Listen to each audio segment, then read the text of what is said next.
ಚಿಕ್ಕಬಳ್ಳಾಪುರ ಯುವ ಕರ್ನಾಟಕ ವೇದಿಕೆ ಜಿಲ್ಲಾಧ್ಯಕ್ಷ ಹಾಗೂ ನಗರದ 7ನೇ ವಾರ್ಡಿನ ಯುವ ಮುಖಂಡ ಸಂದೀಪ್ ಸ್ಯಾಂಡಿ ಅವರು ತಮ್ಮ ಹುಟ್ಟುಹಬ್ಬವನ್ನು ಮಾನವೀಯ ಸೇವೆಯ ಮೂಲಕ ವಿಭಿನ್ನವಾಗಿ ಆಚರಿಸಿಕೊಂಡರು. 7ನೇ ವಾರ್ಡಿನ ನಿಮ್ಮ ಕಲಾಕುಂಟೆ ಪ್ರದೇಶದ 50ಕ್ಕೂ ಹೆಚ್ಚು ಆಟೋ ಚಾಲಕರಿಗೆ ದಿನಸಿ ಕಿಟ್ ವಿತರಿಸುವ ಮೂಲಕ ಹುಟ್ಟುಹಬ್ಬವನ್ನು ಅರ್ಥಪೂರ್ಣವಾಗಿ ಆಚರಿಸಿದರು.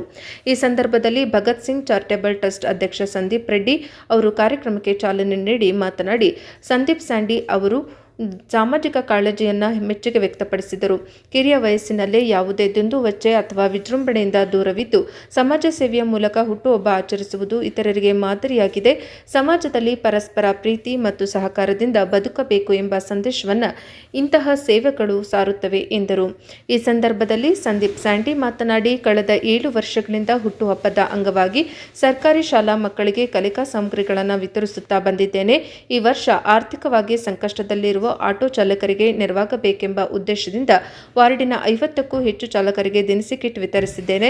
ಈ ಕಾರ್ಯಕ್ರಮಕ್ಕೆ ಸಮಾಜ ಸೇವಕ ಸಂದೀಪ್ ರೆಡ್ಡಿ ಅವರು ಚಾಲನೆ ನೀಡಿರುವುದು ನನಗೆ ಅಪಾರ ಸಂತೋಷ ತಂದಿದೆ ಎಂದರು.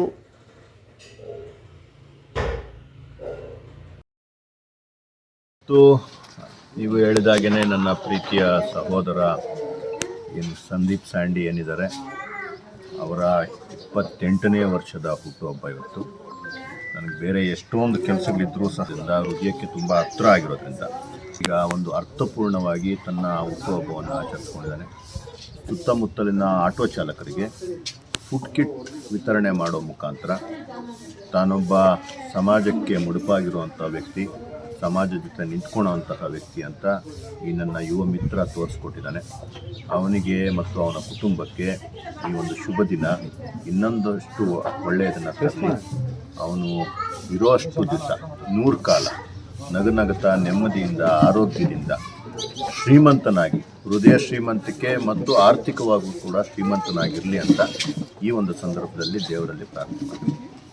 ನಿಜಕ್ಕೂ ಆವತ್ತು ನಾವು ಮಾಡಿದಂಥ ಕಾರ್ಯ ನಿಜಕ್ಕೂ ನಮ್ಮ ಜೀವಮಾನದಲ್ಲಿ ನಮ್ಮ ನೆನಪಿನಲ್ಲಿ ಉಳಿದೋಗುವಂತಹ, ಹೃದಯದಲ್ಲಿ ಉಳಿದೋಗುವಂಥ ಕೆಲಸ ಮಾಡಿದ್ದು. ಅವತ್ತು ಅವನೇ ಅದನ್ನು ಈ ಥರ ಇದೆ ಅಣ್ಣ ಅಂತಂದ. ನನಗೂ ಖುಷಿ ಅನಿಸ್ತು, ಒಂದು ಒಳ್ಳೆ ಕೆಲಸ ಅನಿಸ್ತು. ನಾವು ಏನು ಮಾತು ಕೊಟ್ಟಿದ್ವೋ ಅದ್ರ ಪ್ರಕಾರ ನಡ್ಕೊಂಡ್ವಿ. ಇವತ್ತು ಅಡುಗೆ ಕೋಣೆ ಸುಸಜ್ಜಿತವಾಗಿ ನಡೀತಾ ಇದೆ. 4 ಜನ ಮಕ್ಕಳು ಒಳ್ಳೆಯದಾಗ್ತಿದೆ. ಈ ರೀತಿಯ ಸಣ್ಣ ಅಳಿಲು ಸೇವೆಗಳನ್ನು ಸಮಾಜಕ್ಕೆ ಸಲ್ಲಿಸೋ ಮುಖಾಂತರ ಒಂದು ಸುಂದರವಾದ ಭಾರತವನ್ನು ಕಟ್ಟಬೇಕು ಅನ್ನೋದು ನಮ್ಮ ಅಭಿಪ್ರಾಯ. ನನ್ನೆಲ್ಲ ಯುವ ಮಿತ್ರರು, ನನ್ನೆಲ್ಲ ಜೊತೆ ಇರುವಂತಹ ಹಿರಿಯರು ಪ್ರತಿಯೊಬ್ಬರು ಸಹ ನನ್ನ ಜೊತೆ ಈ ಒಂದು ಹೆಜ್ಜೆ ಇಡ್ತಾ ಇದ್ದಾರೆ. ಮುಂದೆ ಒಂದು ಸುಸಜ್ಜಿತವಾದ, ಒಂದು ಸುಭದ್ರವಾದ, ಒಂದು ಸುಂದರ ಚಿಕ್ಕಬಳ್ಳಾಪುರ ಕಟ್ಟೋದ್ರ ಜೊತೆಗೆ ಒಂದು ಉತ್ತಮವಾದ ಭಾರತಕ್ಕೆ ನಾವೊಂದು ಇಟ್ಟಿಗೆಯನ್ನು ಇಡುವಂಥ ಕೆಲಸನ ನಾವು ಮಾಡ್ತೀವಿ ಅಂತ ಈ ಮುಖಾಂತರ ಹೇಳೋಕ್ಕೆ ಇಷ್ಟ. ಸರ್, ನನ್ನ ಹೆಸರು ಸಂದೀಪ್ ಸ್ಯಾಂಡಿ ಅಂತ. ಈ ದಿನ ನನ್ನ ಹುಟ್ಟುಹಬ್ಬದ ಪ್ರಯುಕ್ತ ನಮ್ಮ 7ನೇ ವಾರ್ಡಿನ ಇನ್ನೂ ಎಲ್ಲ ಆಟೋ ಚಾಲಕರಿಗೆ ನನ್ನ ಕೈಯಲ್ಲಾದಷ್ಟು ಎಲ್ಲರಿಗೂ ದಿನಸಿ ಕಿಟ್ನ ಹಂಚಿಕೆ ಕಾರ್ಯಕ್ರಮ ಇಟ್ಕೊಂಡಿದ್ದೆ.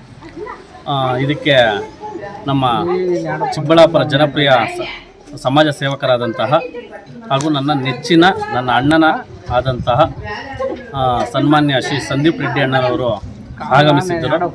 ಅವ್ರ ಕೈಯಲ್ಲೇ ಎಲ್ಲರಿಗೂ ದಿನಸಿ ಕಿಟ್ಗಳನ್ನು ವಿತರಣೆ ಮಾಡಲಾಯಿತು. ಸುಮಾರು ಹತ್ತತ್ರ ಒಂದು 50ರಷ್ಟು ಆಟೋ ಚಾಲಕರಿಗೆ ದಿನಸಿ ಕಿಟ್ಗಳನ್ನು ವಿತರಣೆ ಮಾಡಿದ್ದೀನಿ. ಇಷ್ಟೇ ಸರ್.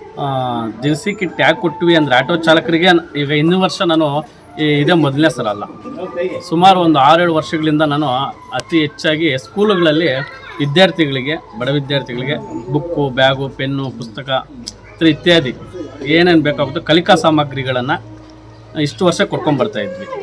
ಈ ವರ್ಷ ಸ್ವಲ್ಪ ಆಟೋ ಚಾಲಕರ ಬಗ್ಗೆ ನನಗೆ ಗಮನ ಬಂತು. ಯಾಕಂದರೆ ನನಗೆ ಆಟೋ ಚಾಲಕರಲ್ಲಿ ನನಗೆ ಅತಿ ಹೆಚ್ಚವಾಗಿ ನಮ್ಮ ವಾರ್ಡಲ್ಲಿರೋರು ಜಾಸ್ತಿ ಜನ ನನಗೆ ಪರಿಚಯ ಇದ್ದಾರೆ, ಅಣ್ಣಂದರು. ಅವ್ರದ್ದು ಸಮಸ್ಯೆ ನನಗೆ ಗೊತ್ತಾಗ್ತಾ ಇತ್ತು. ಅವ್ರ ಪಾಪ ಈಗ ದಿವಸ ಎಲ್ಲ ಅಲ್ಲಿ ರೋಡಲ್ಲಿ ಇವಾಗೆಲ್ಲ ರೋಡೆಲ್ಲ ಅಗಿತಾ ಇದ್ದಾರೆ. MG ರೋಡು ದುರಸ್ತಿ, ಇನ್ನೂ ಅಷ್ಟು ಬೇಗ ದುರಸ್ತಿ ಆಗಿಲ್ಲ. ರೋಡು ಎಲ್ಲ ಧೂಳಲ್ಲಿ ಇರ್ತಾರೆ. ಅವ್ರಿಗೆ ಇಲ್ಲಿಂದ ಬಸ್ ಸ್ಟ್ಯಾಂಡ್ಗೆ ಹೋದರೆ 40 ರೂಪಾಯಿ ಕೊಡ್ತಾರೆ ಅಷ್ಟೇ ಜನ. ಅದು ಸ್ವಲ್ಪ ಅವ್ರಿಗೆ ಕಷ್ಟಕರ ಆಗ್ತಾಯಿದೆ. ಈ ನಡುವೆ ಒಂದು 4-5 ಜನ ಬಂದು ನಮ್ಮ ಹತ್ರ ಹಿಂಗೆ ಹೇಳಿದ್ರು, ಈ ಥರ ಏನೂ ಸಿಗ್ತಾಯಿಲ್ಲ ಈ ನಡುವೆ ಅಂತ ಅವ್ರ ನೋವನ್ನು ನಮ್ಗೆ ಹೇಳಿದ್ರು. ಆವಾಗ ನಮಗೆ ಈ ಸಲ ಹುಟ್ಟುಹಬ್ಬಕ್ಕೆ ಸ್ಕೂಲ್ ಬದಲು ಆಟೋ ಚಾಲಕರಿಗೆ ಏನಾದರೂ ನಮ್ಮ ಕೈಲಾದಷ್ಟು ಸಹಾಯ ಮಾಡಿಕೊಡೋಣ ಅಂತ ಹೇಳಿ ಆಟೋ ಚಾಲಕರಿಗೆ ಕೊಡೋಣ ಅಂತ ಈ ಸಲ ನಾವು ಡಿಸೈಡ್ ಮಾಡಿದ್ವಿ.